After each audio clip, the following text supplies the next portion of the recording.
Alors je ne vais pas vous faire l'affront de chanter joyeux anniversaire, pourtant c'est ce que je devrais faire pour fêter les 20 ans de la Golf R. 20 ans déjà que cette compacte qui est née avec un 6 cylindres 3 litres 2, 20 ans que la voiture séduit de plus en plus de monde. C'est énormément empâté avec l'âge. À troquer son 6 cylindres pour un 4 cylindres turbo, c'est bien plus dans l'air du temps. Dans cette configuration, 20 ans développe 333 chevaux, ce qui en fait la Golf la plus puissante de l'histoire. Ces 13 chevaux supplémentaires par rapport à la Golf R, ils sont dus simplement à de la cartographie. Qu'est-ce qui singularise extérieurement cette voiture-là? En fait, pas grand-chose. Il y a un béquet à l'arrière, il y a de menus détails, dont des logos et également des plaquages en carbone à l'intérieur. Mais vous l'aurez peut-être remarqué, la voiture est équipée de son crochet d'attelage. Il y en a également un derrière, pour la simple et bonne raison qu'aujourd'hui, nous sommes en Laponie, au nord de la Suède. On va simplement vérifier que cette Golf R, qui n'a jamais été la compacte la plus drôle, la plus joyeuse, la plus amusante du segment des berlines un petit peu sportives, on va vérifier qu'on peut se marrer. Je vous emmène à bord, on va tout de suite vérifier ça.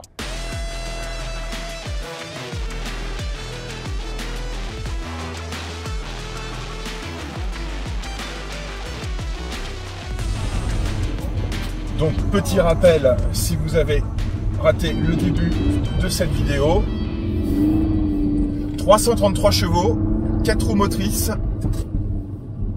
avec un tout nouveau système qui est censé pour le coup privilégier le renvoi aux roues arrière, comme on peut le voir ici. Plusieurs modes de conduite, évidemment, le sport, le race, un programme Nürburgring en fait qui a été établi suite au record qui a été fait il y a quelques mois sur la Nordschleife. Donc en fait, c'est pas le programme le plus dur en matière de suspension, parce que la Nordschleife étant tellement bosselée que le but c'était quand même d'avoir du débattement pour que la voiture puisse vivre correctement et établir un bon chrono. Et pour le coup, donc un mode drift. Alors là, pour l'instant, je suis en mode Nürburgring et j'avoue que ce mode, pour le coup, permet de jouer quand même pas mal.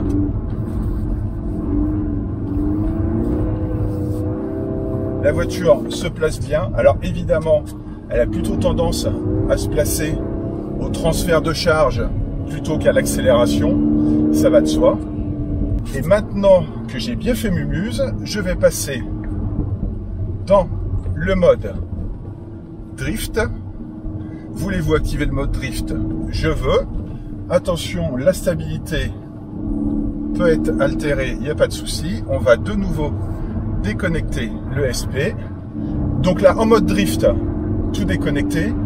La voiture conserve 50% de son couple qui est renvoyé sur l'avant. En revanche, sur les 50% restants, le système peut balancer jusqu'à l'intégralité du couple recevable à l'arrière sur la roue à l'extérieur du virage, histoire en effet de faciliter ce phénomène de lacet et de permettre à la voiture d'enrouler.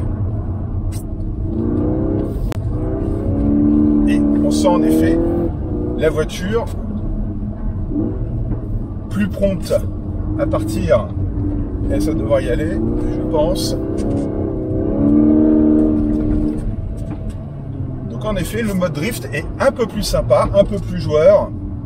En revanche, il faut être un petit peu plus attentif, car comme le renvoi du couple à l'arrière est plus important, forcément, ça réclame d'être un petit peu plus vif avec le volant. Et ben écoutez, sincèrement, plutôt une très bonne surprise. Alors évidemment, les conditions se prêtent au plaisir de conduite, il n'y a pas de doute. Mais plutôt une bonne surprise, cette Golf R 20 ans, évidemment équipée de pneus dédiés et des pneus clous, parce que dans ces conditions-là, de toute façon, il n'y a pas le choix. Mais une voiture, franchement, avec laquelle on se marre bien, avec laquelle on peut se faire quelques frayeurs. Et bien donc, vous l'avez vu, oui, 1000 fois oui, on peut s'amuser avec une Golf R.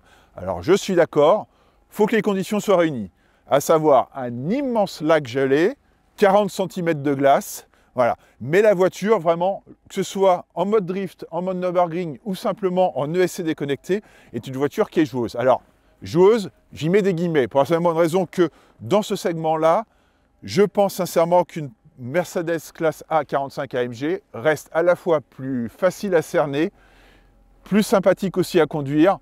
Donc voilà, ce n'est pas la meilleure des compacts, mais il s'avère que la Golf R n'est plus du tout la berline allemande pataude, patachonne qu'on pouvait avoir à l'esprit. C'est devenu un engin vraiment qui a décidé de miser sur le dynamisme et qui ne manque pas de procurer beaucoup de plaisir lorsqu'on déconnecte tout. Et ça, pour le coup, c'est quand même une nouveauté, il faut le saluer. Voilà, donc merci Volkswagen, rien que pour ça. N'hésitez pas à vous abonner à la chaîne Sport Auto, à nous suivre sur les réseaux sociaux et on se retrouve bientôt dans une prochaine vidéo.